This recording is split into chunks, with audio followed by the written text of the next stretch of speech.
നിങ്ങളെന്താ ഇങ്ങനെ ഇരിക്കണേ? ആ എഴുത്തച്ഛന്റെ വീട്ടിലെ തുണി തുന്നി കൊടുക്കണ്ടേ?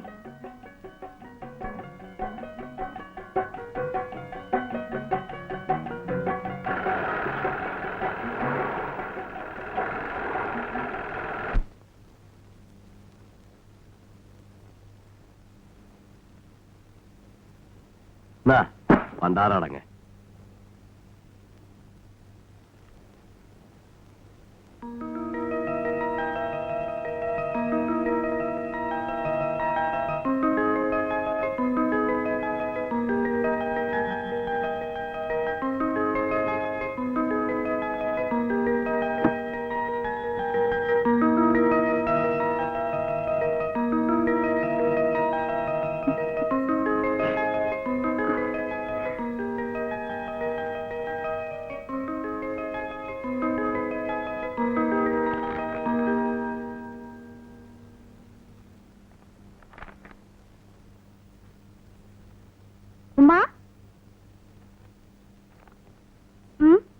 ഇതിനകത്തൊരു കടലാസ്.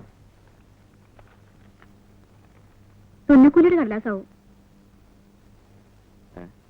തുന്നക്കൂലി കൊടുത്തതാണല്ലേ? എവിടെ? ഇതൊരു കത്താൻ തോന്നാണല്ലേ? വായിച്ചു നോക്കിയാലല്ലേ കത്താന്നറിയൂ. ഓൻ ഇവിടെ നിന്ന് ചോദിച്ചല്ലോ. ഓൻ ഇവിടെ വന്നിരുന്ന തുണി പോരാന്ന് പറഞ്ഞ് എന്നിട്ടെന്തേ എന്നോട് പറഞ്ഞില്ല? അന്നോടാ ചോദിച്ചത്.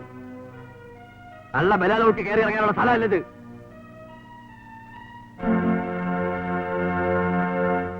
ആ, ഇന്ന് എന്തെടുക്കാന്നാ പറഞ്ഞത്? ആർക്കെങ്കിലും ഓർമ്മയുണ്ടോന്ന് നോക്കട്ടെ. വേണ്ടടാ മരപ്പട്ടി, നിന്റെ പോലെ തന്നെ ബെഞ്ചിൽ നിന്ന് ഇറങ്ങിയിട്ടാ ഞാൻ ഈ പണിക്ക് വന്നത്. എന്താ കുട്ടി പറയൂ? അല്ല ഇവിടെ. ആ മിടുക്കി, വിപരീതപദം എല്ലാവരും പഠിച്ചു വന്നിട്ടുണ്ടല്ലോ. രാത്രി, പകൽ. ഓ, എന്തൊരു ഓർമ്മ ശക്തിയാ എന്റെ അമ്മേ. ഒന്ന് പതുക്കെ പറ. ശരി, അവസാനിപ്പിക്കാം. അവസാനിപ്പിക്കാന്ന്. എന്നാ തുടങ്ങിക്കോ. ഒന്ന് നിർത്തോ? എഴുന്നേറ്റിക്കണ അവിടെ. എന്റെ ദൈവമേ, എനിക്ക് എവിടെ ചെന്നാലും ഈ ഗതികേട് എന്നെ വരൂ. ഇന്നൊടി നല്ലത്.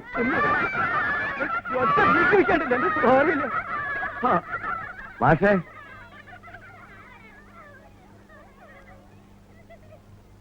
ഇതൊന്ന് വായിച്ചേ.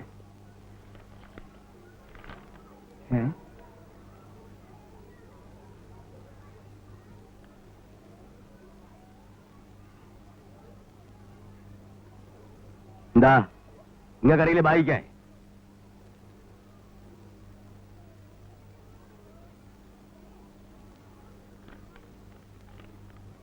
ഉറക്കെ വായിക്കുന്നു. ഇത് ഉറക്കെ വായിക്കാൻ പറ്റിയ കത്തല്ല. ഇതാർക്കെഴുതിയതാ? ആർക്കെഴുതാന്ന്? ഇത് അസീസ് ആമീനയ്ക്ക് എഴുതിയ കത്ത. അസലായിട്ടുണ്ട്. എന്താ മാഷ കത്തിൽ എഴുതിയിരിക്കുന്നത്? ഓ, ഒരു കാര്യം ചെയ്യ്. ഇതുകൊണ്ട് എന്നെയാണ് കൊല്ല്. പോണോ അവിടെ, പോണോ. എടാ മാഷിക്ക് പ്രാന്ത് പിടിച്ചെന്നാ തോന്നണേ. മാഷക്കല്ല എന്റെ വാപ്പയ്ക്കാണ് പ്രാന്ത്. ഇത് വലിയ ഗതികേടായല്ലോ എന്റെ കർത്താവേ.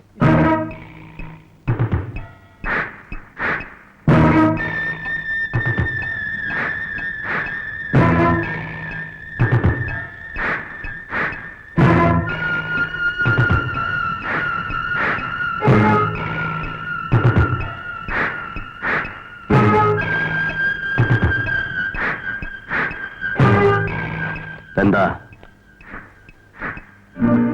പന്നി എന്നോടാ ചോദിച്ചത്? എന്താന്ന് അറാൻ പറഞ്ഞോനെ, ഈ എന്റെ മോക്ക് കത്തയിട്ടു അല്ലേ അന്ന ഞാൻ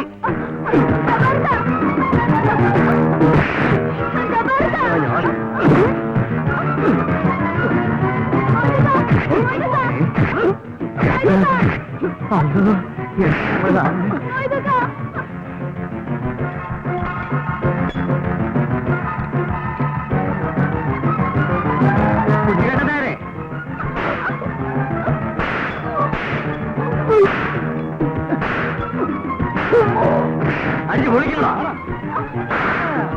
അടിച്ച് പൊളിക്കണല്ല.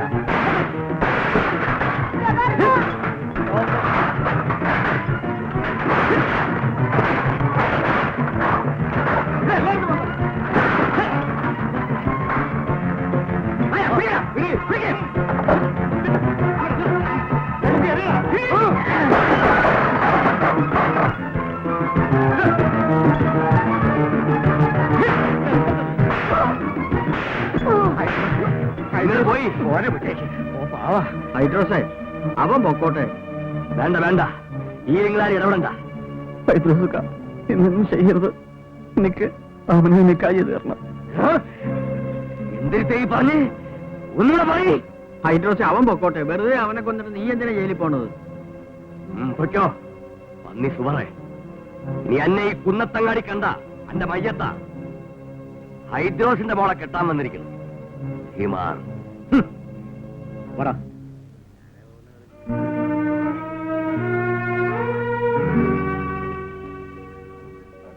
അസിസേ, ഒരു ചെഴുത്താനാ അന്നെ ഇപ്പോ പടച്ചോൻ കാത്ത്.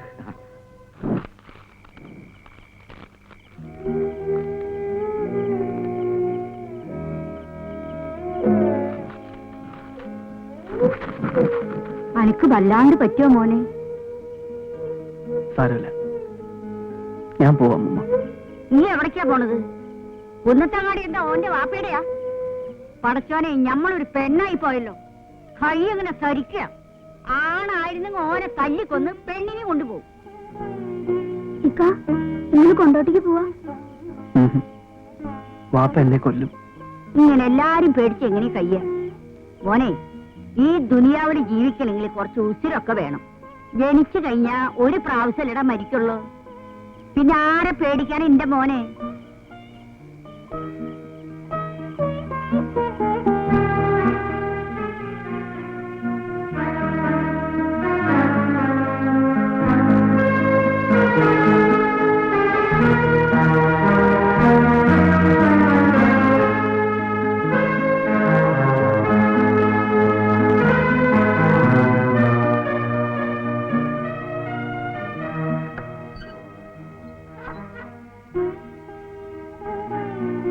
ആമന, ആരാ? ഒച്ച ഉണ്ടാക്കണ്ട. ഞാനാ അസീസ്. ഞാൻ പോവാ. എനിക്കറിയാം ആമനെ കത്ത് വായിച്ചിട്ടുണ്ടാവില്ല. ആമനെ വായിക്കണം. എന്റെ പൂതിയാ. വായിക്കൂലേ?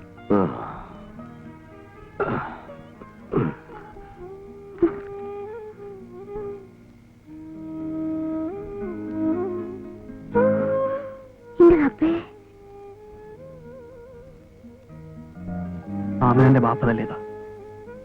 സാരമില്ല, ആമനയ്ക്ക് വേണ്ടി മരിക്കാൻ വരെ ഞാൻ തയ്യാറാ. വിജയുണ്ടെങ്കിൽ നമുക്കിനിയും കാണാം.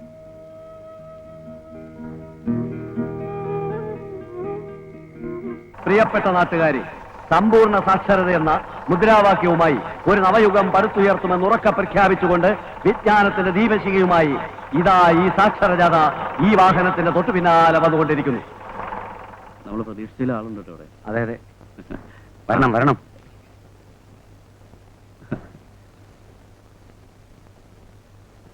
ഇരിക്കൂ. പ്രിയപ്പെട്ട നാട്ടുകാരെ, സമ്പൂർണ്ണ സാക്ഷരതാ യജ്ഞവുമായി ഇവിടെ എത്തിയിരിക്കുന്ന ശ്രീമാൻ നാസറിനും അദ്ദേഹത്തിന്റെ സഹപ്രവർത്തകർക്കും കുന്നത്തങ്ങാടിയിലെ നാട്ടുകാരായ നിങ്ങളുടെ എല്ലാവരുടെ പേരിലും എന്റെ സ്വന്തം പേരിലും ഞാൻ സ്വാഗതം അർപ്പിച്ചുകൊള്ളട്ടെ. ബഹുമാന്യരെ, സാക്ഷര കേരളം സുന്ദര കേരളം എന്ന മനോഹര സങ്കല്പം യാഥാർത്ഥ്യമാക്കാനുള്ള ഒരു തീവ്ര യജ്ഞത്തിലാണ് നാം ഇന്ന്. നമ്മുടെ ഇടയിൽ ഒരു കത്ത് വായിക്കാൻ പോലും കഴിവില്ലാത്തവർ എത്രയോ ഉണ്ട്. ഒരു ബസിന്റെ ബോർഡ് പോലും വായിക്കാൻ കഴിവില്ലാത്തവർ നമ്മുടെ നാട്ടിലുണ്ട്. ഈ സങ്കടകരമായ സ്ഥിതിവിശേഷം മാറണം. അക്ഷരാഭ്യാസം ലഭിച്ചിട്ടില്ലാത്ത ഓരോരുത്തരും ഞങ്ങൾ ആരംഭിക്കുന്ന സാക്ഷരതാ ക്യാമ്പിൽ പങ്കെടുക്കണമെന്നും മറ്റുള്ളവർ അവരെ ബോധവാന്മാരാക്കി പങ്കെടുപ്പിക്കണമെന്നും ഞങ്ങൾ വിനീതമായി അഭ്യർത്ഥിക്കുകയാണ്. നിങ്ങളുടെ സഹകരണം വീണ്ടും വീണ്ടും പ്രതീക്ഷിച്ചുകൊണ്ട് ഞാൻ എന്റെ വാക്കുകൾ ഉപസംഹരിക്കുന്നു.